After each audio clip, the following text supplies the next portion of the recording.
और सुना हम हुले हबू होली ही चुमा दोनों गाल पर हम हुले हबू होली ही चुमा दोनों गाल पर बोल होले बिया माल मिले खाती नया साल पर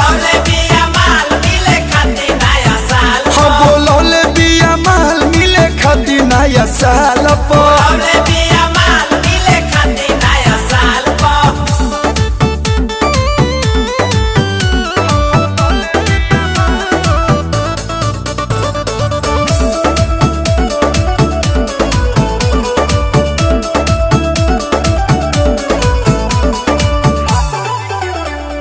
हालही के प्यार हम मिलल हरी झंडी एक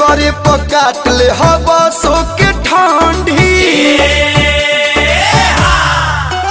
ओकर मीठ बोलिया बड़ी डाहे रे दादा करे जवाब